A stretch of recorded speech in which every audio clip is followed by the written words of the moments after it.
جو بہت انسانی زندگی کے پریکٹیکل اسپیکٹ سے تعلق رکھتی ہے۔ ہر انسان کی زندگی میں بہت ساری خواہشات ہوتی ہیں، بہت ساری چیزوں کو وہ اچیو کرنا چاہتا ہے، اور اس کے لیے شدت سے کبھی اللہ تعالیٰ سے دعا بھی مانگتا ہے، وہ چیزیں حاصل نہیں ہو رہی ہوتی ہیں۔ بہت کوئی انسان وعلیکم السلام اپنی زندگی میں کچھ چیزوں کو بدلنا چاہتا ہے، وہ حاصل نہیں ہو پا رہی ہوتی ہے جس طرح سے وہ سوچ رہا ہوتا ہے، تو اس کی کیا وجہ ہوتی ہے؟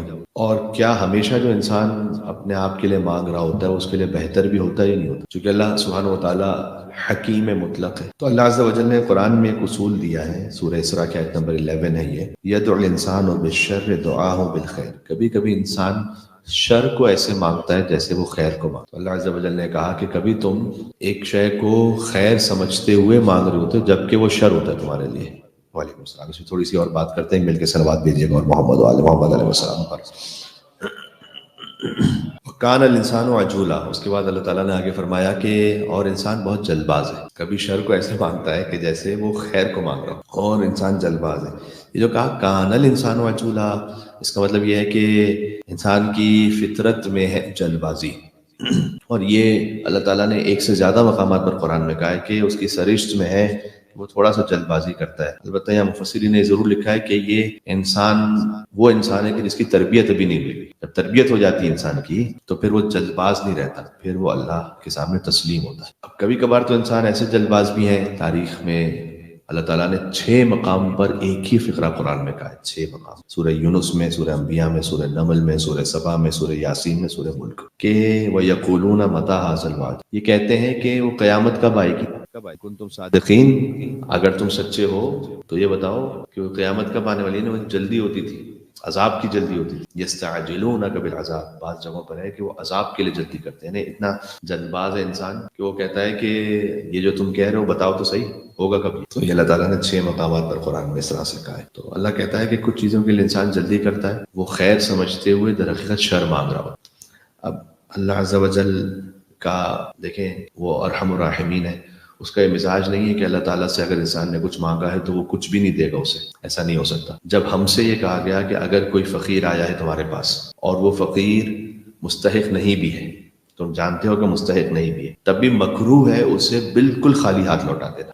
یہ ہمارے پاس احادیث میں کہ اگر ایک مانگنے والا آیا مستحق ہے، ڈیزرونگ، تو آپ اس کو دیجئے جس آپ کی استطاعت ہے، اگر مستحق نہیں ہے تب بھی بالکل ہی خالی ہاتھ لوٹانا فرمایا مکروہ ہے، یعنی چونکہ اس نے اپنی عزت رکھی ہے تمہارے سامنے تو کچھ نہ کچھ ایسا دے دو کہ اس کی عزت محفوظ رہے۔ تو جب اللہ تعالیٰ نے ہم سے یہ چاہا ہے تو جب خود ہم اس کے پاس جائیں تو ہم تو کسی چیز کے ڈیزرونگ ہے ہی نہیں۔ ڈیزرو تو وہ کرتا ہے نا کہ جس نے از اول خود اپنے اعتبار سے کچھ کیا ہو، کوشش ہو، پھر اس کے بعد وہ سامنے سے میں ڈیزرو کرتا۔ اللہ تعالیٰ کے سامنے کون ڈیزرو کرتا ہے؟ اس لیے کہ جو کچھ بھی ہم نے کیا وہ اسی کی دی ہوئی طاقت سے تو ہے، تو اسی کی نعمت۔ تو اللہ سبحانہ و تعالیٰ کے سامنے پہلی بات تو یہ ہے کہ کوئی ہم ڈیزرو نہیں کرتے، وہ اپنے فضل و کرم سے عطا کرتا۔ لیکن جب ہم جا رہے ہیں اور وہ کہ جو ہم نے کچھ مانگا ہے وہ ہمارے لیے بہتر نہیں تھا، تو یہ اللہ تعالیٰ کی رحمت سے بعید ہے کہ کچھ بھی نہ دے ہمیں، کچھ نہ کچھ وہ عطا کرے گا۔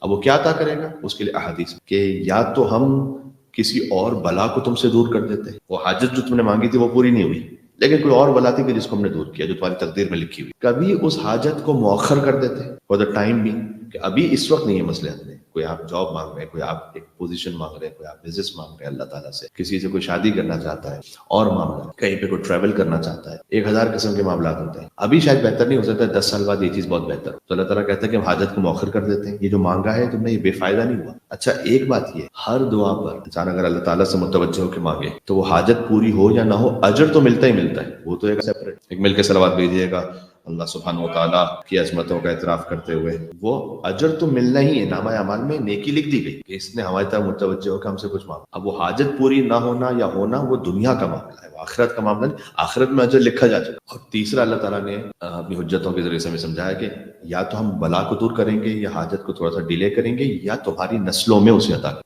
ہو سکتا ہے ایک چیز ہم اس کو اس وقت لیاقت نہیں رکھتے، ہم نہیں سنبھال سکتے، مصلحت میں کسی بھی اور وجہ سے نہیں ہے، لیکن ہوتا ہے کہ ہماری نسلوں میں سے اللہ تعالیٰ کسی کو عطا کرے۔ اور یہ ہے اس طرح سے کہ آپ غور کیجئے گا، کئی مرتبہ مثلاً حضرت حر، ان کے شاید اور بیٹے بھی ہوں گے جو کربلا میں شہید، ان کے علاوہ بھی جو ساتھ میں نہ آئے، مثلا ان سے ان کی نسل آگے بڑھی، تو کہتے ہیں کہ مثلاً جید ترین علماء، حتیٰ یہ کہ آگئے شیخ حر عاملی، وہ بھی حضرت حر علیہ السلام کی نسل میں سے۔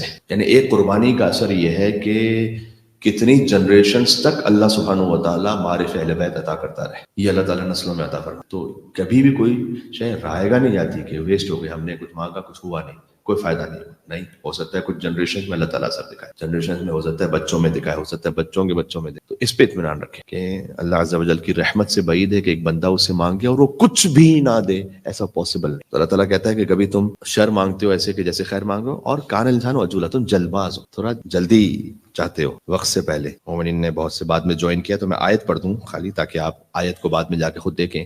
سورہ اسراء کی آیت نمبر 11 ہے کہ یدعو الانسان بالشر دعاہ بالخیر. کبھی انسان شر کو ایسے مانگ رہا ہوتا ہے جیسے وہ خیر مانگ رہا ہے، یعنی وہ ایک چیز کو مانگ رہا ہے خیر سمجھتے ہوئے جبکہ وہ شر ہے. وَكَانَ الْإِنسَانُ عَجُولًا، وہ بہت جلد باز ہے، جلدی چاہتا ہے اپنی زندگی میں چیزوں کو. اللہ تعالیٰ نے کہا کہ ہم ایک وَمَن يَتَّقِ اللَّهَ يَجْعَل لَهُ مَخْرَجًا، یہ اللہ نے وعدہ کیا ہے کہ جو تقوی اختیار کرتا ہے، مطلب ہمارے راستے پہ چلے گا، اپنی زندگی کے کسی معاملے میں ہمارے راستے پہ چلے گا، ہم اس کے لیے کوئی نہ کوئی ایگزٹ بنائیں گے. یجعل له مخرجا، مخرج کہتے ہیں ایگزٹ. ہم اگر پریشانیوں میں کہیں گھرا ہوگا تو ہم ایگزٹ بنائیں گے اس کے لیے. وَيَرْزُقْهُ مِنْ حَيْثُ لَا يَحْتَسِبُ، اسے اس مقام سے دیں گے جہاں اس نے نہیں حساب کیا ہوگا. وَمَن يَتَوَكَّلْ عَلَى اللَّهِ فَهُوَ حَسْبُهُ، جو اللہ پہ توکل رکھے گا اللہ اس کے لیے کافی ہوگا. لیکن آگے فرمایا جعل اللہ لکل شیء قدرا، اللہ نے ہر چیز کے لیے ایک مقدار متعین کی ہوئی، ایک وقت متعین کیا ہوا ہے، اس وقت پر وہ کام ہوگا. ضروری نہیں کہ آج ہم چاہ رہے ہیں تو آج ہی ہو جائے، ایسا ضروری نہیں. تو ہم نے اس بات سے آپ کو یہ عرض کیا کہ کبھی کبھار ہم کسی بات میں بہت جلدی چاہ رہے ہوتے ہیں کہ جلدی سے ہو جائیے. اللہ تعالیٰ کہتا ہے تم اس وقت شر مانگ رہے ہو، تم خیر سمجھتے ہوئے شر مانگ رہے ہو، تھوڑا سا رکو، تھوڑا انتظار کرو، ہم تمہیں اس موقع پر جو ہے وہ عطا کریں گے. پھر ہم نے اس بات کو عرض کیا کہ جب بھی آپ اللہ تعالیٰ سے مانگتے ہیں یہ نہ سوچیں کبھی بھی ایسا نہیں ہو سکتا کہ وہ ضائع ہوگی، اس کا کوئی نہ کوئی اثر ہے، کوئی نہ کوئی اس کا اثر ہے. یا تو اللہ سبحانہ و تعالیٰ اس حاجت کو ڈیلے سے پورا کرتا ہے، مثلا ابھی ہم نے مانگا 10 سال بعد پوری ہوگی، یا اللہ تعالیٰ کسی بلا اور آفت کو دور کرتا ہے، یا اللہ عز و جل جو ہم نے مانگا ہے وہ ہمیں نہیں مل رہا کسی مصلحت کی وجہ سے، اللہ تعالیٰ نے ہماری جنریشنز میں وہ رکھا ہوا، اس کا حساب رکھا ہوا، وہ رکھا ہوا اللہ تعالیٰ. آپ یہ نہ سمجھیں کہ وہ مانگا تو وہ ضائع ہو گیا. بعید ہے اللہ کی رحمت سے کہ اللہ سے کوئی بندہ مانگے اور بالکل ہی ضائع ہو جائے، یہ بعید ہے. مل کے صلوات بھیجیے گا نام محمد وعلی محمد علیہ السلام پر. آپ دیکھیے کہیں نہ کہیں جنریشنز میں وہ ملے گا. ایک اور مثال دے دوں میں بات ختم کروں. ہم میں سے ہر ایک چاہتا ہے ہم خود بھی، ہماری جنریشنز بھی امام زمانہ علیہ السلام کے اصحاب انصار اعوان میں شمار ہوں. ہم میں سے کون نہیں چاہتا؟ سب مل کے صلوات بھیجیے گا امام زمانہ علیہ السلام پر. اللہم صلی علی محمد وعلی محمد. ہمیں سے ہر ایک آپ سوچئے نجاشی کو سوچئے گا.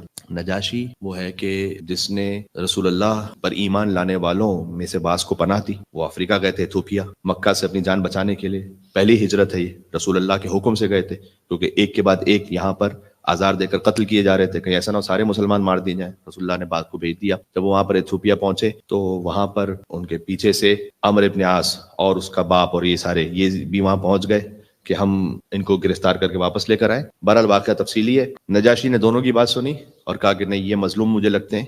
اس وقت کفار قریش سے ٹکرانا اور چیلنج کرنا یہ ایک بہت بڑی بات، کیونکہ کعبہ ان کے پاس تھا. یعنی کعبے کا مطلب ہے کہ بزنس ہب، تمام عربوں نے وہاں جانا ہے، تمام لوگوں نے وہاں جانا ہے حج کرنے کے لیے. تو اس لیے وہاں ان سے کسی کا کانفلکٹ یہ سب سے خطرناک ہے. اس نے کہا کہ کوئی بات، ان کو پناہ دی، ان سے گویا اپنے آپ کو کانفلکٹ میں ڈالتے ہوئے پناہ دی. اللہ تعالیٰ نے کیا انعام دیا؟ پہلے تو رسول اللہ کا نکاح پڑھا نجاشی نے. رسول اللہ کا نکاح خواہ نجاشی بعد. ایک نکاح جو حضرت خدیجہ سے ہوا ہے اس کے نکاح خواہ ابو طالب ہے. ایک نکاح کہ جو حضرت ام حبیبہ سے ہوا ہے اس کا نکاح خواہ نجاشی ہے. اس کی تفصیل اپنے مقام پر. نجاشی نے وہیں سے نکاح پڑھا تھا، رسول اللہ نے وہاں خط لکھ کے اس کو اپنا وکیل بنایا، رسول اللہ کا نکاح خواہ قرار پایا. وہ مر گیا جب نجاشی، اس کا بیٹا یہاں چکا تھا رسول اللہ کے پاس مدینہ میں. خبر ملی، رسول اللہ تو اپنے علم غیب سے جو اللہ نے عطا کیا تھا اسے جانتے تھے. گئے مدینہ سے باہر، ساری زمینیں نیچے ہو گئیں، حبشہ کی زمین اوپر ہو گئی. نجاشی کا جنازہ نظر آنے لگا. رسول اللہ نے مدینہ سے جنازہ پڑھائی نجاشی کی حبشہ میں. رسول اللہ نے، میں کیا کہہ رہا ہوں، آپ کا کوئی نیک عمل اللہ ضائع نہیں کرے گا. ایک کے بعد اب دیکھیے گا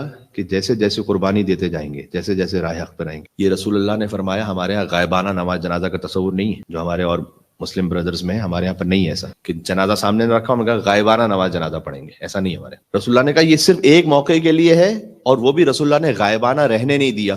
سامنے نظر آ رہا تھا جنازہ معجزے سے. اس کا بیٹا جب آ چکا تھا مدینہ، لوگوں نے بتایا تمہارا باپ تو مر چکا ہے، اب جاؤ حبشہ میں، تم اس کے وارث ہوگے. اس نے کہا کہ میرے لیے رسول اللہ کے ساتھ ایک لمحے کی صحبت زیادہ عزیز ہے پورے ایتھوپیا کی بادشاہی سے. میں یہیں رہوں گا. وہ یہیں رہ گیا، رسول اللہ کے ساتھ رہ گیا. اس کو اللہ نے ایک بیٹا عطا کیا. اس کا بیٹا ہے شہیدان کربلا میں سے. نجاشی کا پوتا ہے شہیدان کربلا میں سے. اب آپ تصور فرمائیے کہ نسلوں میں نیکیاں کیسے سفر کرتی ہیں. وہ جو مجھے انیس کے 2 مصرے یاد آ رہے ہیں کہ جو عنایات الہی سے ہوا نیک ہوا، نام بڑھتا گیا جب ایک کے بعد ایک ہوا، ایک کے بعد ایک جب ہوتا گیا اللہ تعالیٰ اس میں اور عطا کرتا ہے، اور عطا کرتا ہے، اور عطا۔ آپ ہرگز یہ نہ سمجھیں آپ کی کوئی نیکی کوئی دعا ضائع ہو، ٹھیک ہے۔ اور یہاں اس بات کو ہم نے درمیان میں پیش کیا تھا، اس کے بعد ہم نے کہا تھا کہ نیکی کرنے کے جو آخری جملہ تھا یہ کہ نیکی کرنے کے آداب میں سے آپ کسی کو نصیحت بھی کریں، آپ تنہائی میں نصیحت کریں، اس کی عزت کو محفوظ رکھیں، اگر کوئی چیریٹی بھی کریں اس کی عزت کو محفوظ رکھیں، کوئی نیک کام کریں۔ ہمارے سامنے سب سے اعلیٰ مثال مولا علی علیہ السلام کی ہے کہ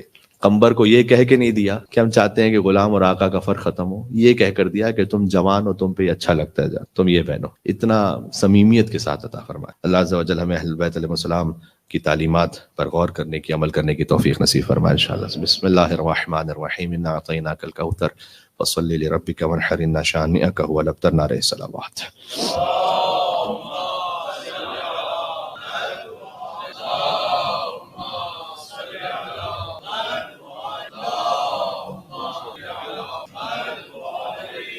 بسم اللہ الرحمن الرحیم، وبہ نستعین وہو خیر ناصر ومعین، والصلاة والسلام علی اشرف الانبیاء والمرسلین سیدنا و مولانا بالقاسم محمد، اللہم صل علی سیدنا و مولانا علی امیر المومنین وقائد الغر المحجلین و امام المتقین علیہ افضل الصلاة والسلام۔ نعرہ صلوات۔ اللہم صل علی